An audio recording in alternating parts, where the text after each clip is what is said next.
Namaku Raki. Aku bukan anjing ras. Tidak punya silsilah mewah. Dan tak pernah tidur di atas bantal empuk seperti yang sering kulihat dalam iklan makanan anjing. Aku cuma seekor anjing kampung biasa, berbulu coklat kusam, dengan bekas luka panjang di telinga kiriku akibat kecelakaan waktu kecil. Tapi aku punya sesuatu yang tak bisa dibeli manusia. Kesetiaan. Aku tinggal di sebuah rumah kecil di pinggiran kota bersama tuan kecilku, Rehan. Ia anak manusia berumur 10 tahun, kurus, berambut ikal, dan selalu membawa tas biru dengan stiker dinosaurus. Rehan bukan cuma majikanku. Ia sahabatku, keluargaku. Ia yang pertama kali menampungku saat aku masih anak anjing kurus kotor yang terjebak di selokan. Ia memberiku makan, memandikanku, memberiku nama, Raki. Ia bilang namaku itu singkatan dari raket nyamuk. Karena pertama kali aku melompat ketakutan saat mendengar suara raket nyamuk di rumahnya. Hari-hari bersamanya adalah hari terbaik dalam hidupku. Kami bermain bola di halaman setiap sore. Kami berlarian di gang sempit dan kadang sembunyi dari ibu Rehan yang marah karena baju sekolahnya kotor. Kami saling berbagi makanan diam-diam di bawah meja makan. Bahkan saat Rehan jatuh sakit dan harus terbaring lemah, aku tidak pernah beranjak dari sisinya.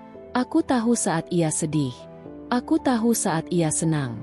Aku bahkan tahu saat ia pura-pura tertawa untuk menyembunyikan tangisnya. Itulah ikatan kami. Tak terlihat, tapi kuat. Namun, hidup tak selalu seperti itu. Suatu malam, saat angin bertiup kencang dan hujan turun deras, sesuatu terjadi. Aku sedang tidur di depan pintu kamar Rehan saat aku mendengar suara keras dari pagar. 3 pria asing mendobrak masuk. Aku menggonggong sekeras mungkin. Aku berlari, menggigit kaki salah satu dari mereka, mencoba melindungi Rehan dan ibunya.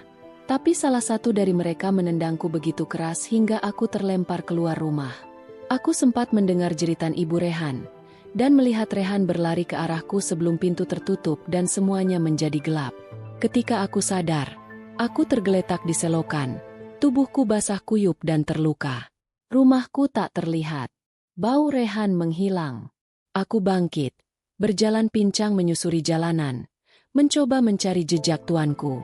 Tapi malam itu kota seperti berubah menjadi hutan beton tak berujung. Mobil berlalu lalang, manusia berjalan cepat sambil menatap layar ponsel mereka. Tak ada yang peduli pada anjing pincang yang berjalan sendirian. Aku hidup di jalanan selama berminggu-minggu. Aku makan dari tumpukan sampah. Aku tidur di bawah jembatan dan terkadang dikejar oleh anjing jalanan lain. Aku bertemu dengan anjing-anjing yang telah kehilangan harapan, seperti Tigo, anjing tua buta yang ditinggal majikannya saat pindah rumah. Seperti Lari, betina kecil yang selalu gemetar karena trauma dipukul. Seperti Gogo, anak anjing kurus yang tak tahu apa itu pelukan. Mereka semua bilang, kalau kau sudah dibuang, jangan berharap kembali. Manusia tidak akan mencarimu. Tapi aku percaya Rehan beda. Aku yakin ia mencariku. Jadi aku berjalan.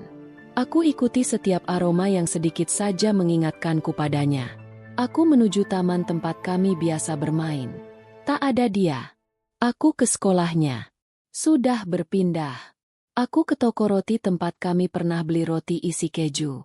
Tak ada siapa-siapa. Tapi aku tetap berjalan. Musim hujan datang. Badanku menggigil setiap malam. Luka di kakiku makin parah.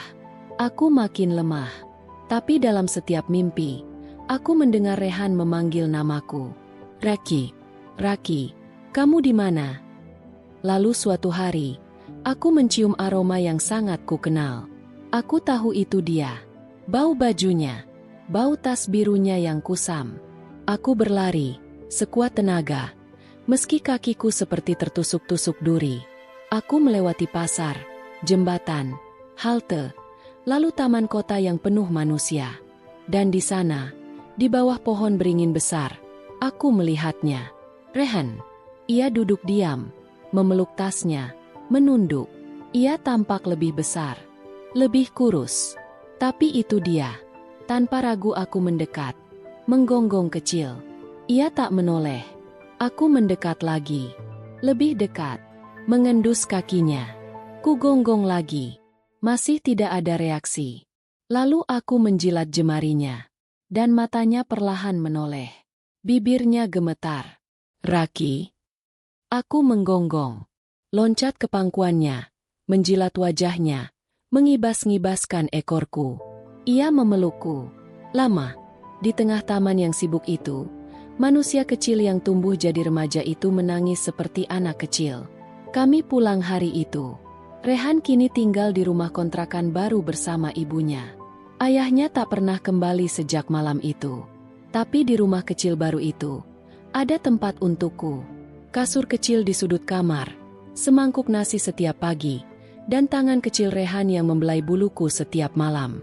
Aku tak lagi bisa berlari cepat. Aku pincang selamanya. Tapi aku bahagia. Aku kembali ke tempatku. Kepada orangku. Rumahku.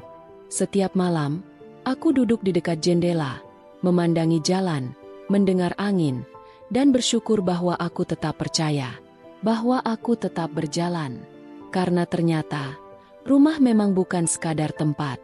Rumah adalah seseorang yang tidak pernah berhenti mencarimu. Dan namaku tetap Raki. Si anjing kampung. Si penjaga kecil. Si pencari rumah. Dan aku pulang.